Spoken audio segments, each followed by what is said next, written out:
ये वीडियो कर्स ऑब्जेक्ट का पार्ट 2 है। अगर अभी तक आप लोगों ने पार्ट 1 नहीं देखा तो जाके जरूर देखना, और अगर देख लिया है तो इस वीडियो को देखना कंटिन्यू कर सकते हो।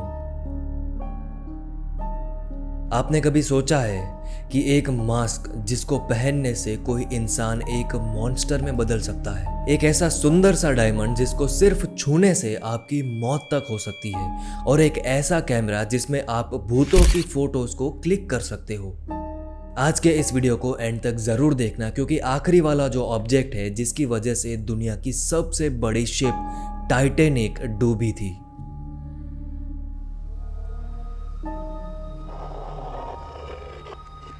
डायमंड्स किसको नहीं पसंद, लेकिन कुछ ऐसे डायमंड्स हैं जो काफ़ी ज़्यादा खतरनाक हो सकते हैं, खासकर black diamonds. 67.5 carat black Orlov diamond. लेकिन ये पहले से ही इतना नहीं था, पहले वो 195 कैरेट का हुआ करता था। ये डायमंड 19th सेंचुरी में पौंडीचेरी में मौजूद ब्रह्मा जी के मंदिर से चोरी हो गया था, जो कि ब्रह्मा जी की मूर्ति पे लगाया गया था। इस डायमंड को कहा जाता है आई ऑफ ब्रह्मा, और इसी चोरी की वजह से ब्रह्मा जी का गुस्सा एक कर्स बन के इस डायमंड में चला जाता है। जितने भी लोग इस डायमंड के कांटेक्ट में आए उन सभी लोगों को ये कर्स लग जाता है। ये ब्लैक डायमंड बहुत सारी वेस्टर्न कंट्रीज में गया है एंड बहुत से अमीर लोगों के हाथ में भी आया है, एंड उसके बाद में वो सारे लोगों ने अपनी जान गंवाई है। आखिर में जिनके भी पास ये डायमंड आया उसने इस कर्ज को निकालने के लिए 3 टुकड़े करने का सोचा, एंड उसके बाद में इस 195 कैरेट डायमंड को काट के 67.5 कैरेट में बदल के एक नेकलेस में डाल दिया गया, जिसको 2006 में $3,52,000 में बेचा गया। लेकिन क्या ये कर्ज अभी भी इस डायमंड में मौजूद है, या फिर इसको काटने की वजह से गायब हो गया है, ये चीज़ आज तक किसी को भी नहीं पता, क्योंकि इस चीज़ को जानने के लिए पहनना पड़ेगा, और ये हिम्मत आज तक किसी ने भी नहीं करी। लेकिन ब्लैक ऑर्लो डायमंड तो कुछ भी नहीं है। द कर्स एमेथस्ट नाम का एक सुंदर सा पर्पल डायमंड उससे भी ज़्यादा खतरनाक है। ये डायमंड 1857 में एक ब्रिटिश ऑफिसर कॉलोनल फेरिस ने इस डायमंड को कानपुर के इंद्र मंदिर से चोरी किया था, और इसे इंग्लैंड लेके जाया गया। चोरी करने की वजह से ये डायमंड भी एक कर्स डायमंड में बदल जाता है। ये ऑफिसर कुछ ही दिनों में कंगाल हो जाता है और किसी अननोन बीमारी के चलते तड़प के मारा जाता है। उसके बाद उसके बेटे ने इस स्टोन को अपने हाथ में लिया, और सेम चीज़ उसके साथ भी हुई। नेक्स्ट 1890 में एडवर्ड हेरोन एलन नाम के आदमी के पास ये डायमंड जाता है, एंड कुछ ही दिनों में उसके साथ भी भयानक सी चीजें होने लगती है, जैसे कि कुत्ते का काटना या फिर भयानक सा एक्सीडेंट होना जिसमें उसके हाथ पैर टूट जाना। ये आदमी तुरंत ही इस डायमंड को अपने एक फ्रेंड को गिफ्ट कर देता है, जो कि एक सिंगर थी, लेकिन अचानक से ही वो अपनी आवाज़ खो देती है। उसके बाद में फाइनली एडवर्ड इस डायमंड को पास के ही एक नदी में फेंक देता है। उसके करीब 3 महीने के बाद में इस डायमंड को फिर से रिकवर किया जाता है, जिसने एक शॉप पे जाके इस डायमंड को बेचा था। लेकिन शॉप का मालिक इस स्टोन को पहचान लेता है कि ये तो एडवर्ड का है। वो वापस से एडवर्ड को ये स्टोन दे देता है। एडवर्ड काफ़ी ज़्यादा डरा हुआ था इस डायमंड से, तो वो 7 सूटकेस में इस डायमंड को पैक करता है एंड बैंक के लॉकर में इसे बंद कर देता है, और बैंक को नोट लिखता है कि ये लॉकर उसके मरने के करीब 3 साल के बाद में ही खोला जाए, जो कि होता है 1947 में। बाद में इस डायमंड को डोनेट कर दिया जाता है ब्रिटिश म्यूजियम को। उसके साथ में एडवर्ड के उस नोट को भी रखा जाता है जिसमें उसने वार्निंग दी थी। इस डायमंड को नेचुरल हिस्ट्री म्यूजियम लंदन में रखा गया है, एंड इसको कोई भी टच नहीं कर सकता। इस डायमंड को म्यूजियम का स्टाफ भी छूने की कोशिश नहीं करता।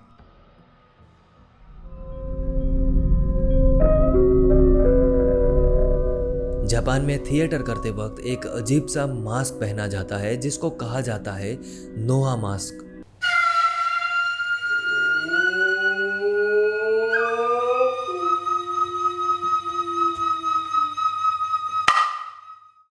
ये मास्क एक वुडन मास्क है जिसको पहन के अगर नीचे से देखा जाए तो स्माइली फेस दिखता है, लेकिन अगर उसे ऊपर से देखा जाए तो एक एंग्री फेस में बदल जाता है। ये मास्क को सिर्फ ट्रेंड एक्टर्स ही पहन सकते हैं, क्योंकि इस मास्क में लगी कर्स काफ़ी ज़्यादा भयानक है।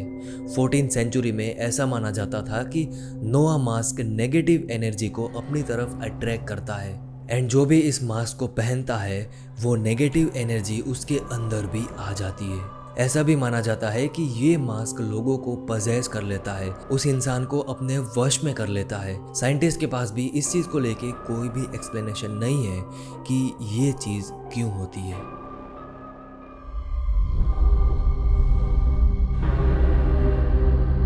इमेजिन आप अपना फ़ोन निकालते हो और एक परफेक्ट सेल्फी क्लिक करते हो, लेकिन जब आप अपने फ़ोटो को देखते हो तो आप बहुत ही ज़्यादा डर जाते हो,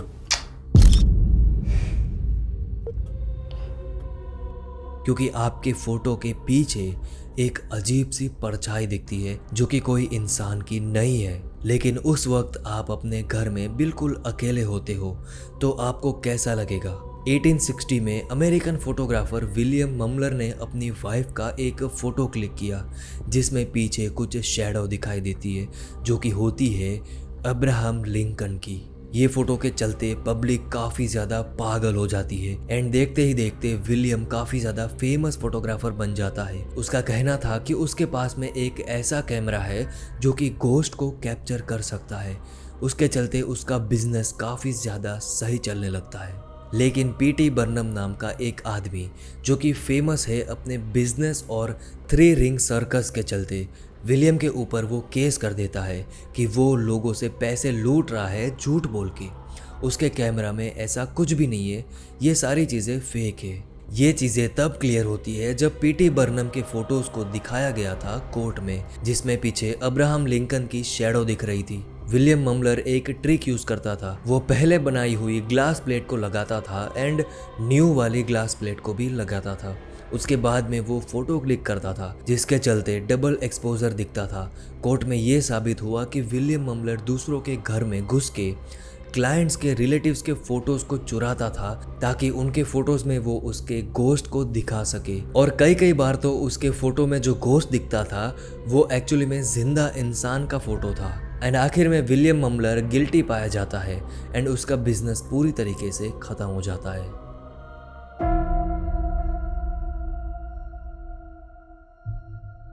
1890 में 2 आर्किटेक्ट कम्युनिटी एक दूसरे से लड़ाई करती है और ये लड़ाई एक डीमोनिक टर्न ले लेती है। स्वानसे नाम की जगह पे सेंट मैरीज चर्च को रिनोवेशन करना होता है। एक लोकल आर्किटेक्ट को ये पूरा प्रोजेक्ट दिया जाता है, लेकिन इसे जबरदस्ती इस कॉन्ट्रैक्ट से हटा दिया जाता है।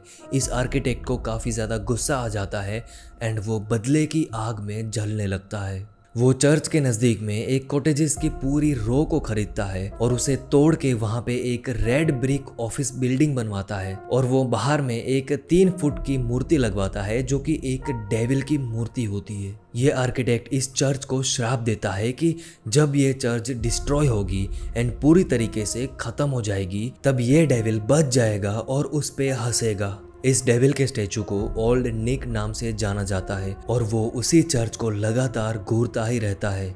करीब 50 साल के बाद में वर्ल्ड वॉर 2 के दौरान पूरे एरिया में बॉम्ब गिराए गए, सारी बिल्डिंग्स और घर तबाह हो गए। उसके साथ में वो चर्च भी मिट्टी में मिल गया। लेकिन सरप्राइजिंगली रेड ब्रिक बिल्डिंग और निक दोनों ही अभी तक वैसे के वैसे ही थे।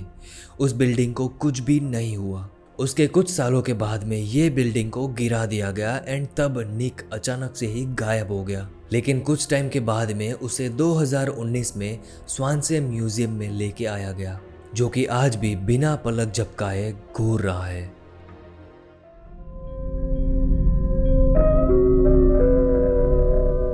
आपने बचपन में गली गली सिम सिम तो देखा ही होगा, जिसका रियल नाम है सिसमे स्ट्रीट एंड इसको इंडिया में गली गली सिम सिम के नाम से जाना गया, जिसमें एक रेड कैरेक्टर है एल्मो।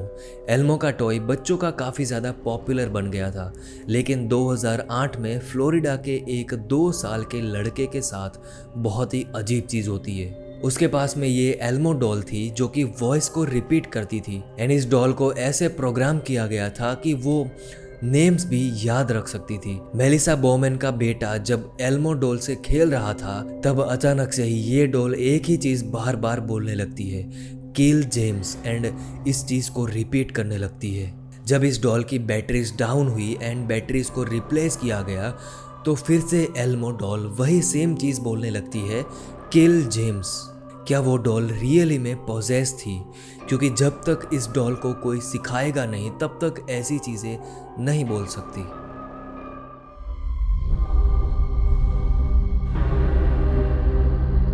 ये एक ऐसी आइटम है जो काफ़ी ज़्यादा भयानक है, जिसे कहा गया है द अनलकी ममी। टाइटैनिक के डूबने की वजह इसी ममी को बताया जाता है, लेकिन ये ममी इस शिप में नहीं थी। वन ऑफ द 1500 पैसेंजर्स जिन्होंने अपनी जान गंवाई, उनमें से एक थे जर्नलिस्ट विलियम स्टीड। वो एक आर्टिकल पे काम कर रहे थे जिसका टॉपिक था इसी ममी का कर्स।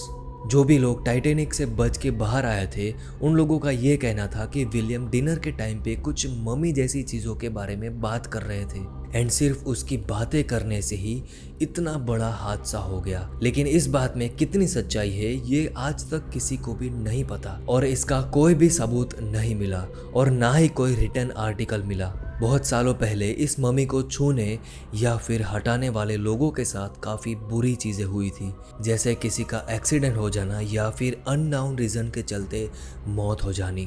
कोई तो पूरी तरीके से कंगाल भी हो गया। क्या आप भी ऐसी कर्स जैसी चीज़ों में बिलीव करते हो? मुझे कमेंट में ज़रूर बताना। अगर आप चैनल पे नए हैं तो इस चैनल को सब्सक्राइब ज़रूर करना। आने वाले वीडियोस काफ़ी ज़्यादा डिस्टर्बिंग होने वाले हैं। मैं मिलता हूँ आपको अगले ऐसे ही डरावने वीडियो के साथ।